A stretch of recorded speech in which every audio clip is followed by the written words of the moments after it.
going on, guys? This is my 2009 Seadoo Speedster. It only has about 92 hours on it, I think, but it has the original supercharger on it. So today I'm going to show you how to take the supercharger off. So first thing you want to do, of course, is open up your rear hatch and take out the little piece of fiberglass right here for storage, and then you can access everything you need to. So what we're going to do is we're going to take right here that intake hose off of the supercharger, off the front of the supercharger. You're going to take this tube off right here, and I'm actually going to disconnect right here this clamp and slide the water box back so that we have more access down there to get the other two bolts out at the bottom. You have to remove the top bolt of the supercharger. It's that one right there at the end of my finger. It's facing in towards the block. The only thing you can really get in there is a small wrench like this.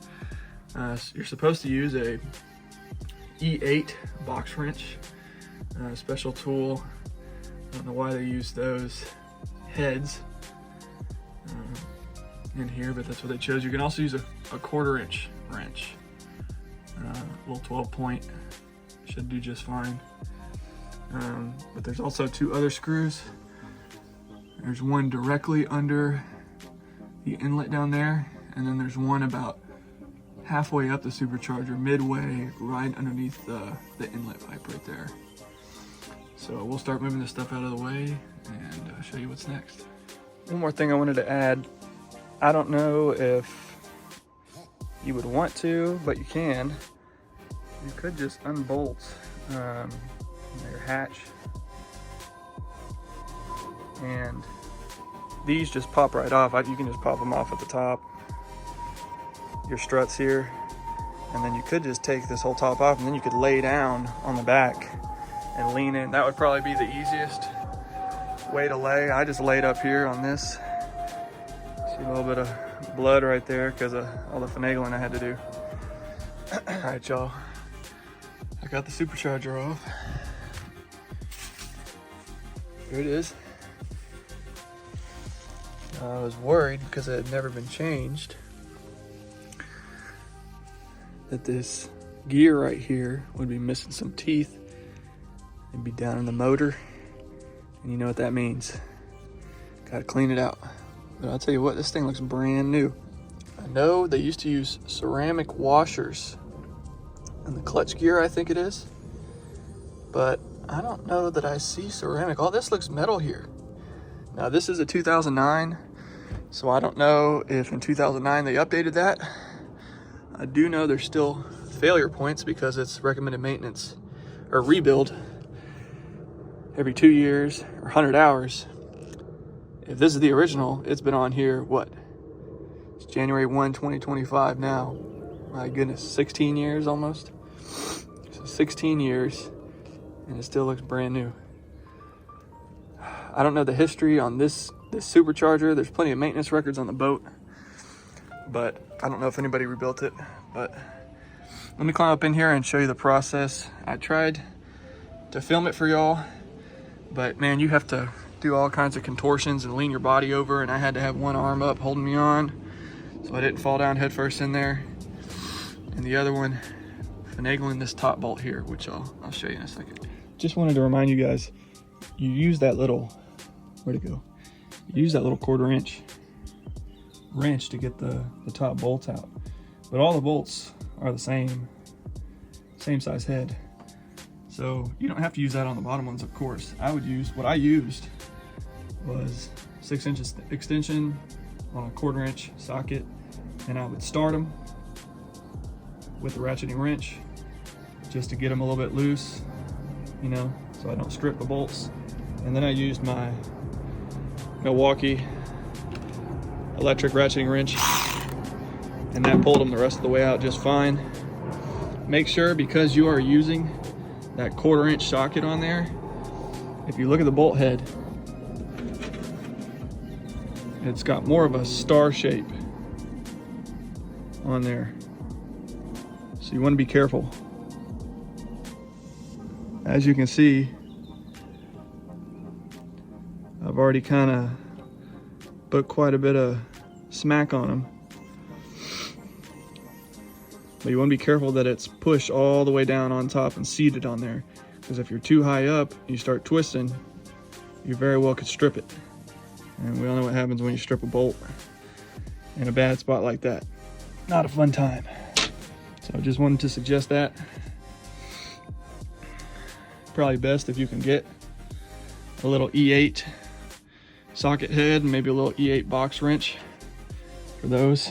As you can see, I had the little 1/4 inch on the top, 1/4 inch wrench, and it didn't really do any damage. But that second one, I didn't have it seated well.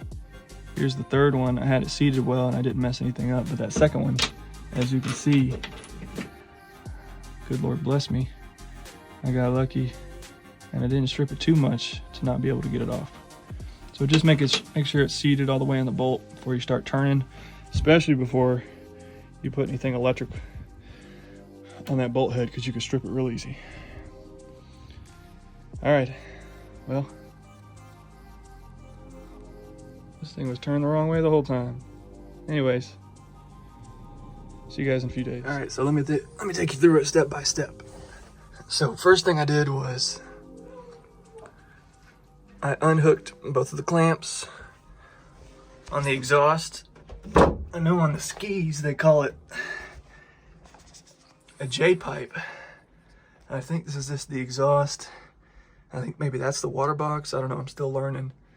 I know that the exhaust needs to be cooled. You got this weird pipe here coming out of the exhaust side. Anyways, I unlatched that, both of those clamps, slid it back. Now, you can't really slide it back without taking this top hose off of that right there. Just a small little clamp. Then I took these two clamps off of here, slid that up off there. I just set it back on there to close that hole up so no debris gets in there. That hose runs over here. I left those clamps, didn't touch those. Just unhooked those two clamps right there, slid it off, and then you have a strap. See that clip right there? There's a strap that goes over across, clips onto that, kind of holds it in place. So I took that off, then I kind of wiggled this. This had been sitting on here for, like I said, probably about 16 years, so I had to wiggle it. Finally got it off. You can kind of lift it, slide it back. So that's the first thing I did, because you need clearance to get this first bolt out right here, this top bolt, out of the top of the supercharger. If you look now, I think it's that one right there. And it comes out this way towards the block. And that's why it's so difficult to pull out. You have to use a little box wrench, like I said at the beginning, a little E8, or you can use a little 1/4 inch. And so that's what I did. Now you see how small this is? That's the only one that would fit up in there, because if you see down there, there's that little hump underneath where the bolt goes in, and you can't fit a ratcheting wrench on there. These are too fat, so you gotta have a little skinny one like this. That's the only one that fits on there. So that's the longest part of the process, is getting that top bolt out right here. So next thing I did, when I was trying to pull this out, you don't have much room here, so I unbolted this. I don't know what this thing is, an oil pump or something, I don't know. It goes into the block. Maybe a vent. I don't know, it had oil on it when I pulled it off, but I just took these two screws off, pull it off, and I loosened this, pulled this off. You can pull this hose back out of the way here and pop this off, then you have more room to get that top bolt out. So after I got that top bolt out, this hose here, which is connected to the inlet on the supercharger, you have to pull this off. It has two of the factory style clamps. Here, let me grab it. There it is. You just stick I just stuck a pick up in there, one of these picks. You can pop it out, and you'll have to replace it with one of these clamps you can get at AutoZone. So you pull that off, I just put this back on here, faced it down so nothing gets in there while I'm waiting on the supercharger to be rebuilt. And then of course you have to take this off, which is your intake into the front of the supercharger. So yeah, I guess this is the outlet from the supercharger. Sorry, I live by the airport, a lot of airplanes. But anyways, you also have to unscrew this and just pull this whole thing off. I just pulled this whole thing off, get it out of the way so you got plenty of room to work down there. Like I said, that second bolt, let me zoom in for you, is right there. That's the second one, right under the tubing on the supercharger, right underneath here. So when this is mounted up on the motor, it's about right here, right there. Kind of directly in line like that. And then the bottom one, at the very bottom, don't mistake it for this right here. You see how there's a bolt right there that holds the supercharger casing together? Don't mistake it, that one right there, the one that you need to loosen, for that one. Because then you'll loosen that and you'll kind of crack the case open a little bit. Maybe not, you got enough bolts in there, but still, don't mistake that. It's a little bit further back. Get it to focus right there. That one was the second hardest to pull out, that bottom one, just because you got to reach so far down in there to get it out. So I think that's all I did. I threw a shop rag in there, clean one. A little bit of water down there at the bottom, a little bit lower than the bilge right there. Tried to pump it out a little bit, but it's fine. So put a shop rag in there so nothing gets in your block. Don't want any debris in there. The whole point of doing this is to keep stuff from going in your motor and having to do a total rebuild. So that's pretty much all I did. Like I said, I hooked up. Let me zoom that back out here. Sorry, I was so zoomed in. I kind of just reconnected a few hoses to keep debris and stuff out while we're waiting on the supercharger to be rebuilt. But yeah, that's it. Here's the 3 bolts that I took out of the supercharger. As you can see, they have a little bit of, come on, look like the factory had a little bit of Loctite on them. Use a flathead, of course, to get a couple of these. Come on. To get those loosened up. And then the other ones, the bigger clamps, I think are just 8mm. And I used right there, and they were pretty loose actually. I was surprised how loose they were on all these. So when you're done with everything, I'd maybe go around and check all of them, just make sure they're tight, because a lot of mine were pretty loose. But anyways, that's all I have for you today. We're gonna ship the supercharger off, and then when it comes back, I will show you what it looks like and how to reinstall it. Catch you guys when we get the supercharger back after the rebuild, and I'll try to show most of what I can on the reinstall.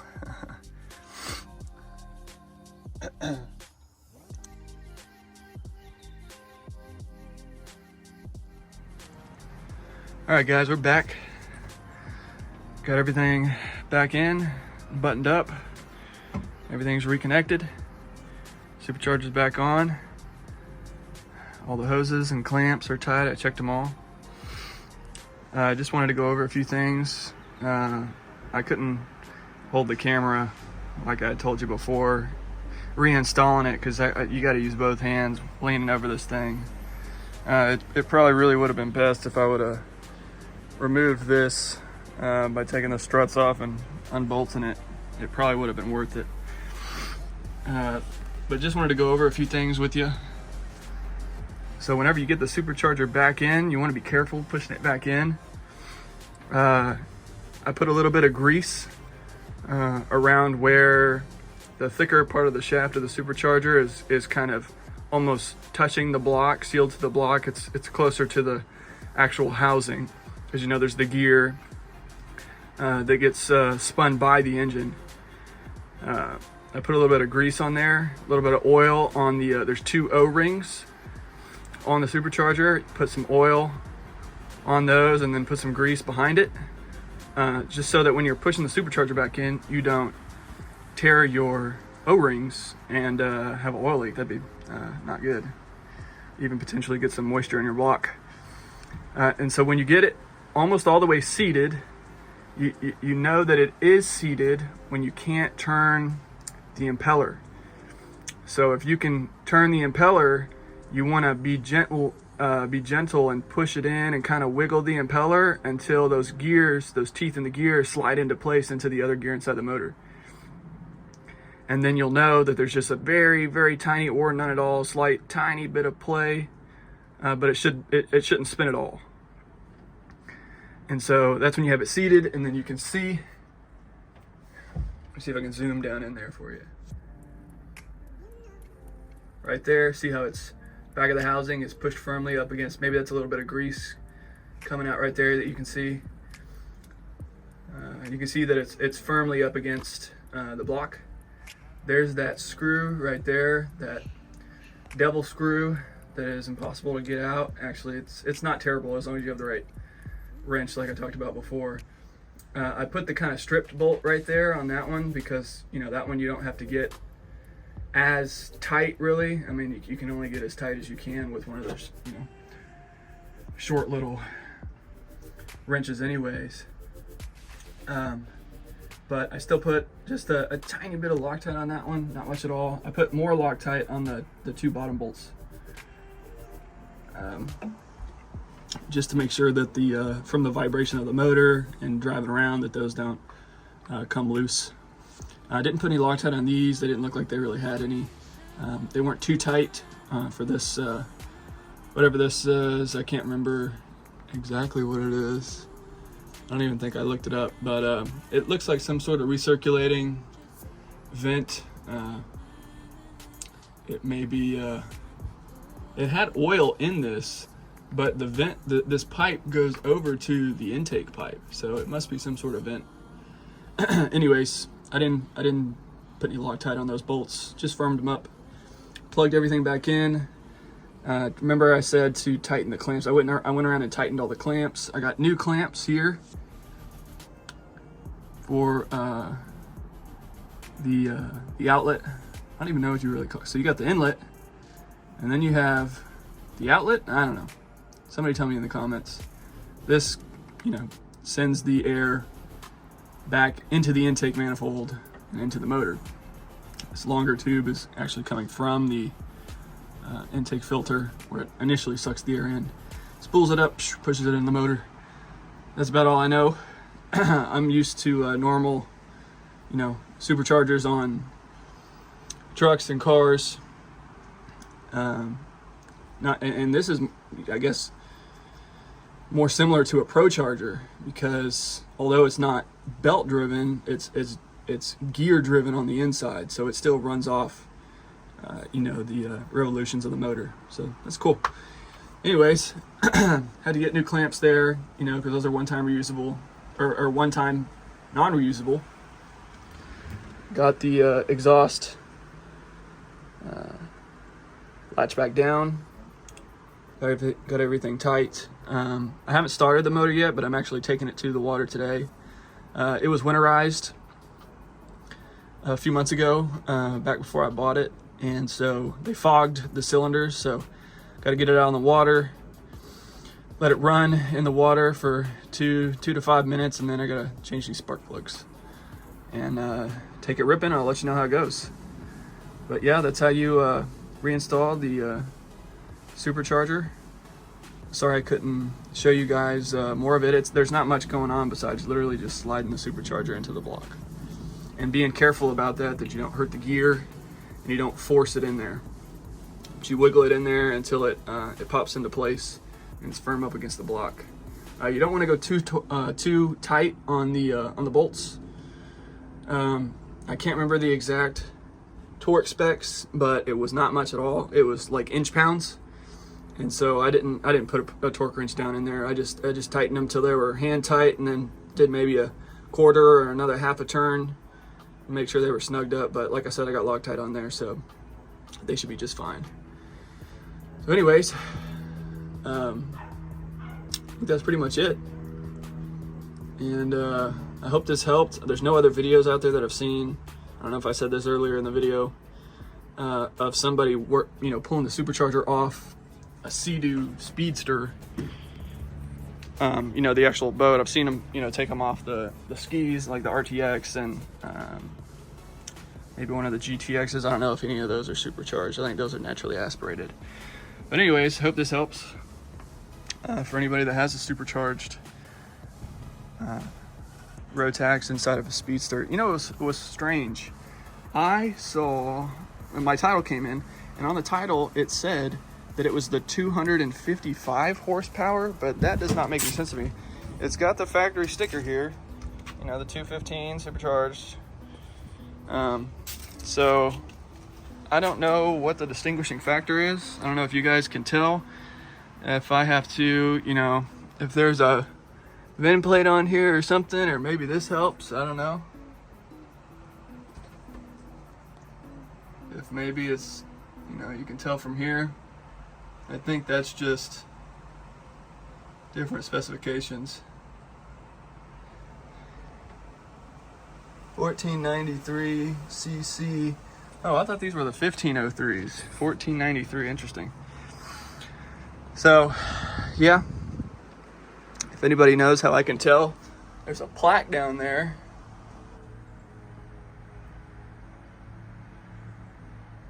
I don't know if that, oh, it looks like it says 11/11/08. Maybe that was the build date. But yeah, there's a plaque down there. Maybe that tells me exactly how much horsepower there is. So you guys let me know. Or any more specifications. So yeah, that's pretty much it. Looking forward to doing some more work on the boat, maybe some more improvements. Hoping this thing is reliable. If you guys have any suggestions or advice on how to keep this thing reliable. I live here, in Houston, and we boat in Conroe. The boat's gonna stay in Conroe, so if whether or not to winterize it here in Conroe. My dad has a pontoon boat and he never winterizes the thing, and it's perfectly fine. But since this is supercharged and it has an intercooler, you know what? I don't even know where the intercooler is. I don't even see it. Somebody tell me where the intercooler is in the comments. Is it back up under there? Or, no, I don't see it up under there. Maybe this is the intercooler. I don't know. Nah, probably not. But anyways, somebody let me know who's more well-versed in these motors. Anyways, thank you guys for watching. Like, comment, subscribe. This is my first video ever. If you have any suggestions for me, let me know. Been rambling for a little bit, but wanted to get all my thoughts out there. I'll probably edit it down so you guys don't have to listen to nonsensical stuff. Maybe I'll get my wife to do it. She's good at making videos. So if you don't like the video, blame her. All right. Okay. See you guys later. God bless.